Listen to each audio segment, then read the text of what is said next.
Hey crew, this episode of Movie Time, we are going to do a quick review of Shazam, right? So Shazam just came out last week actually. I saw it a few days back, and man, I really enjoyed the movie. Really enjoyed the movie. I'm just gonna jump right into spoilers. Really, all you're gonna get out of me is I enjoyed the movie. The movie was awesome, a lot of fun. Everybody in the movie had great performances, and in the battle of Captain Marvel versus Captain Marvel, Shazam's the better Captain Marvel movie. Okay, if you saw my movie for Captain Marvel, Carol Danvers, I enjoyed that movie, but uh, Billy Batson wins. You know what I mean? So if this was a Mortal Kombat uh, round, we'd be saying fatality, you know. Billy Batson wins. All right.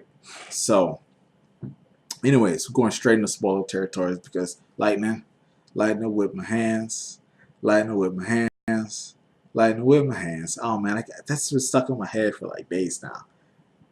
And the scene wasn't even like amazing, but dang, they got me. You know what I mean? Like they just took the rock. I mean, they took Rocky Balboa and uh, and then threw in some fun with it, threw in some Shazamness in it.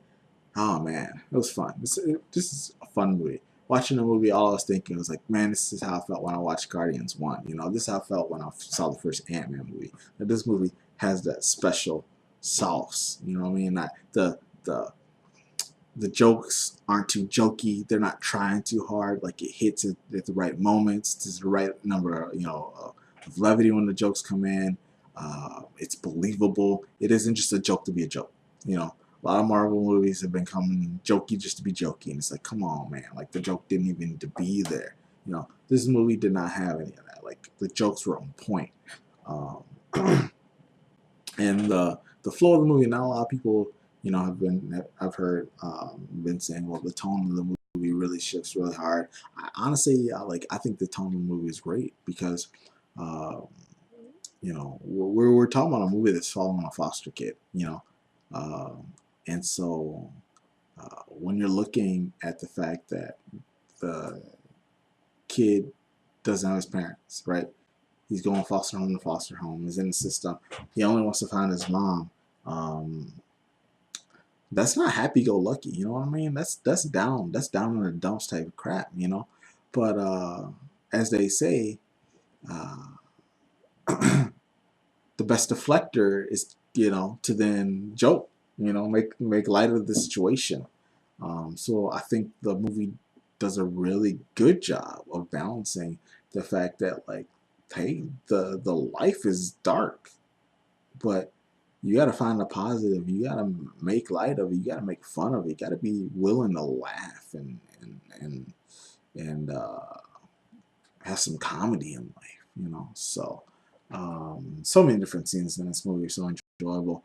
The openings, with the bad guy, as a kid, and looking like a old Billy Batson from the comics, Harry Potter mix. You know what I mean? Showing up and being told that he wasn't good enough to have the wizard's powers, and then being mean and diabolical afterwards. Which no matter what, the kid was gonna end up being mean and diabolical because his brother and his dad were dicks. So this kid was gonna be a tortured dick too. So it wasn't surprising that he becomes a bad guy. Um, but Mark Strong plays an awesome bad guy, so that was cool too. The scene where he shows up after Mark Strong gets the little orb thing, I forget what they call it, and then throws his brother straight out the window. Like I knew he was about to beat up the brother, possibly kill him. I did not expect that he was going to straight up pick one out the window. I was like, okay, we see where we're going with this right now, huh? You just go off this sucker. Okay, okay. I know you hate your brother, but dang, okay, you hate your brother. He ain't coming back from that. So, and then the deadly sins come out and they start eating people's heads and stuff. I was like, oh man, okay, okay, all right. So, they like killing people. So, I think it definitely set a tone as far as where the bad guys were willing to go. Um, you know, some other scenes. The scene where Billy locks the cops, in the shop, that was priceless. That was priceless. And then he took the cops sandwich. See, yeah, went too far, Billy. You went too far. But that was hilarious. These cops just straight fell for it, and gets locked in and leaves the door open to the cop car. Like, why you leave the door? There was no shots fired. There was no one running. Why don't you at least close up the shop? I close up the police car. I've been watching too much Rookie. They call the cop car the shop. So, in that show, but but it was funny. And I actually thought that those two officers were going to show up a couple times throughout the movie. I think we see them one more time, but it would have been funny. I think that would have been a funny buddy cop situation just to see them run into weird antics throughout the movie. You know, oh man, the scene after they go to the convenience store, 7-Eleven convenience store. Of course they want to get beer, and beer tastes awful. Everyone knows it.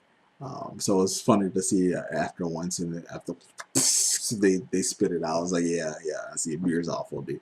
And I don't remember what type of beer they actually ended up purchasing, but I know as soon as they got to the beer section, it was Pabst. Oh my gosh, PBR, disgusting. Okay, yeah, I would spit it out too. Um, but yeah, and then they go back and get all the nasty junk food snacks and stuff. That kids really are really gonna have some fun with. So that was funny, and he's like, oh, hey, you lady, we should hang out. Yes, lady who is also around the same age as me, So yeah, a teenager that has no game trying to mac on a adult woman. That was priceless. This movie, man, there's a lot of priceless scenes. They try to save the lady. She's already um, pepper sprayed the guy. And so he's like trying not to mansplain, to the lady, but also trying to save the lady at the same time. And then the lady gives him like 70 something bucks, like, oh my gosh, wow, we can make money doing this. That's totally something a teenager would do. Like, right? If I was a teenager and I got powers, that's the first thing now I would think of, right? They do the cool, Spider-Man, checking the powers and then seeing what they can do with it. But like they take it to like the best level here. So they have all right, let's check and see what powers you have, and then upload those on YouTube. But then also like all the cool things that you would think of, like I have powers, let me also check all these things out too, type of thing. So a teenager, of course, they're gonna want to go to a gentleman's club and see, what it's like when the ladies take their clothes off for money, because who wouldn't? Yep.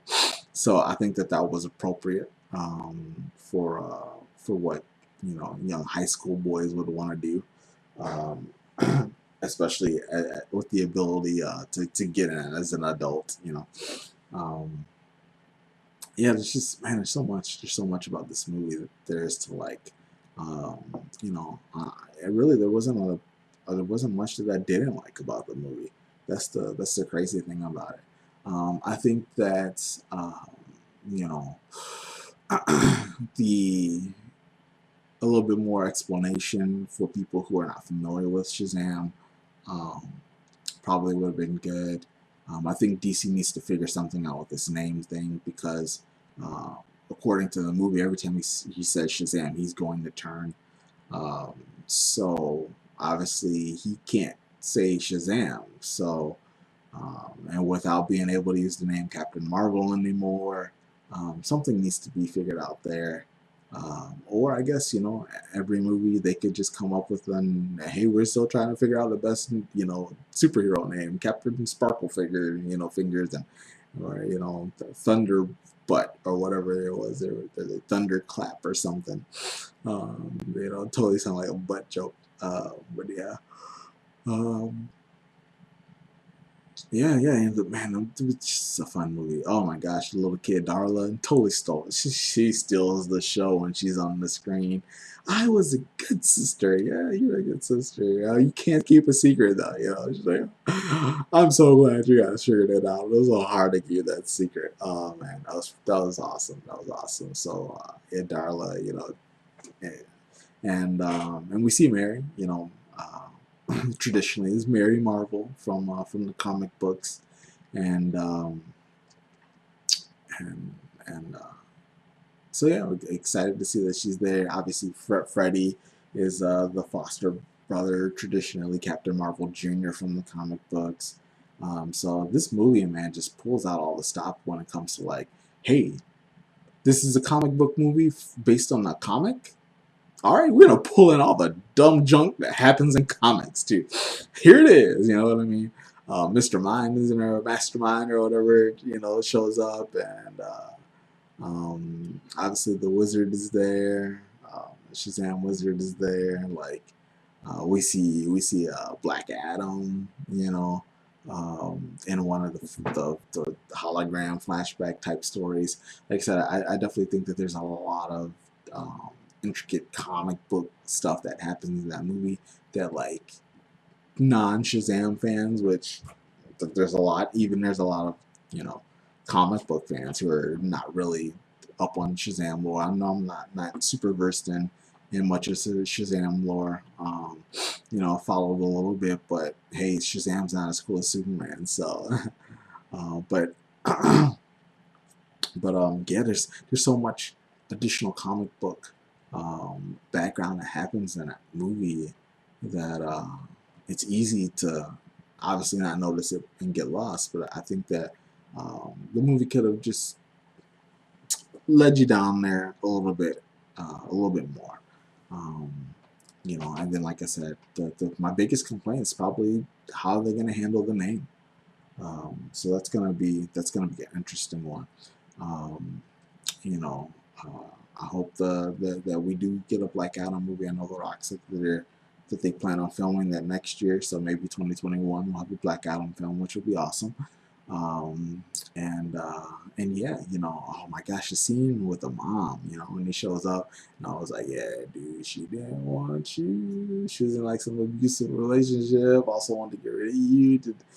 And she's like, yeah, this is just not a good time for me. I was like, dang,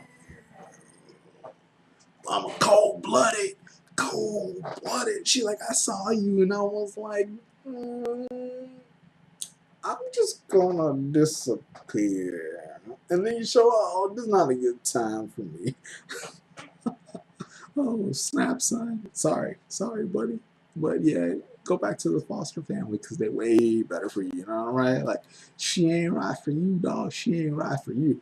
So, that was a crushing scene. But I'm glad they put it in the movie and kind of closed that chapter. And then, coming to the last 15, 20 minutes of the movie, like, this is what you do for a freaking movie, right?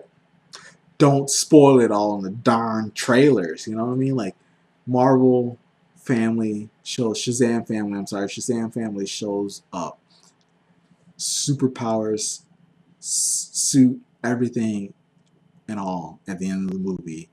And the marketing team didn't tell anyone. Right? It wasn't in any of the trailers. They didn't like, okay, the last teaser before the movie's gonna come out, we're gonna put this in because we have to. Like, no. Let us freaking see it for the first time while we're watching the movie and like enjoy it. Just like, holy snap, they did it. Holy crap. All right, sweet. This is in the movie. Don't tell me everything. You know what I mean? So, man, that was fired up. It's fired up. Megan Good's in the movie. I love Megan Good. Oh my gosh. She was basically adult Darla. Like, it was like Darla had already stole the show, on her scenes, and then Megan Good shows up and like just also kills it as well. So, um, it was sweet. It was sweet, dude. The movie's so good. The movie's so good. The scene where the bad guy's about to do his bad guy rant, and then he can't even hear them because you're a couple miles away, dude. I can't hear you. Are you doing like a bad guy rant? What are you saying? Yeah, like I was like, oh my gosh, this was so hilarious. This is perfect. You know, because you're like, oh, okay, before the last fight, the bad guy has to do his bad guy rant, you know? Like, uh, the movie is like being a superhero movie. It's being a great superhero movie while also making fun of all the other superhero movies at the same freaking time. It's perfect. Perfect. You know, and then in the end, Superman shows up. No Henry Cavill.